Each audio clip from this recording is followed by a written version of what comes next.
Les missions du CSE. Nous allons maintenant découvrir quelles sont les missions du CSE. Vous allez voir qu'elles sont particulièrement nombreuses et variées et elles vont être différentes en fonction de la taille de l'entreprise. Comment est-ce qu'on calcule justement cette taille? On va la calculer en équivalent temps plein, effectif équivalent temps plein, ETP. Ça veut dire quoi? Ça veut dire par exemple qu'un salarié qui est à mi-temps, il va compter pour 0,5. Un CDD qui aura travaillé 8 mois dans l'année va compter pour 8/12e. Les alternants ne comptent pas. Les stagiaires et les intérimaires non plus, bien évidemment. Une fois que nous avons calculé cet effectif équivalent temps plein, il va falloir déterminer effectivement si l'entreprise bénéficie d'un CSE ou pas. Donc pour ce faire, on va regarder l'effectif sur les 12 mois consécutifs. Si on dépasse 10 salariés pendant 12 mois consécutifs, on est tenu de mettre en place une élection. Donc nous allons maintenant voir quelles sont les prérogatives, justement, quelles sont les missions du CSE pour les entreprises qui ont entre 11 et 49 salariés. En premier lieu, et je pense que c'est leur mission principale, présenter à l'employeur les différentes réclamations individuelles et collectives des salariés. Ces réclamations vont porter sur les salaires, sur les conditions de travail, sur les plannings, sur les congés, etc., etc. Le CSE a également une mission de promotion de la santé, de la sécurité et des conditions de travail au sein de l'entreprise.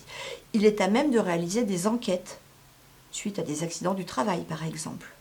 Et enfin, il est habilité à saisir l'inspection du travail de toutes les plaintes qui peuvent être faites suite à des mauvais fonctionnements au sein de l'entreprise. Dans les entreprises de taille plus importante, c'est-à-dire au-delà de 50 salariés, bien évidemment le CSE a toutes les missions que nous venons d'évoquer, mais il en a d'autres en plus. Il a une mission d'expression collective des salariés, d'organisation générale de l'entreprise, de santé et de sécurité dans l'entreprise, encore d'observation à l'inspection du travail. Il peut également émettre des propositions de façon à améliorer les conditions de travail ou encore la formation. Le CSE a une mission de consultation, c'est-à-dire qu'il va s'exprimer et il va émettre un avis dont l'employeur va avoir besoin pour exécuter des décisions.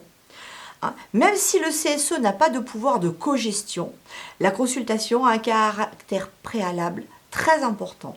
Le chef d'établissement n'a pas le droit de se passer de cet avis consultatif. Après, il s'agit d'un avis consultatif, c'est-à-dire qu'il peut être négatif ou positif et l'employeur n'est absolument pas obligé de le suivre, mais il doit quand même avoir consulté avant. Sur quel sujet va être consulté le CSE? Alors, 3 consultations récurrentes qu'on va retrouver de façon régulière: les orientations stratégiques de l'entreprise, la situation économique et financière de l'entreprise, et enfin la politique sociale de l'entreprise, ainsi que les conditions de travail et les emplois. Le droit d'alerte. Vous devez certainement vous demander ce qu'est le droit d'alerte. Eh bien, ce sont des dispositions qui vont permettre au CSE d'interpeller l'entreprise quand ils vont constater certains faits. Faits bien évidemment préoccupants.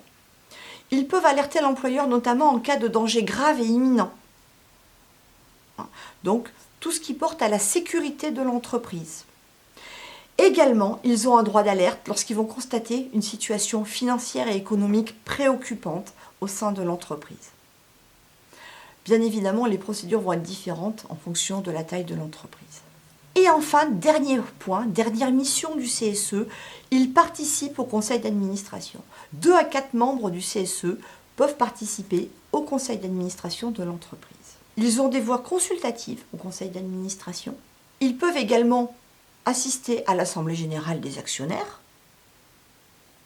Et enfin, le CSE peut demander la désignation d'un mandataire chargé de la convoquer en cas d'urgence. Voilà, nous avons fait le tour de toutes les missions du CSE. Alors vous voyez que le CSE a vraiment un rôle particulièrement central au sein de l'entreprise, un rôle extrêmement varié. Normalement, il ne doit rien laisser passer qui ne serait pas dans le cadre du respect du droit du travail. Rendez-vous tout de suite pour un nouveau chapitre.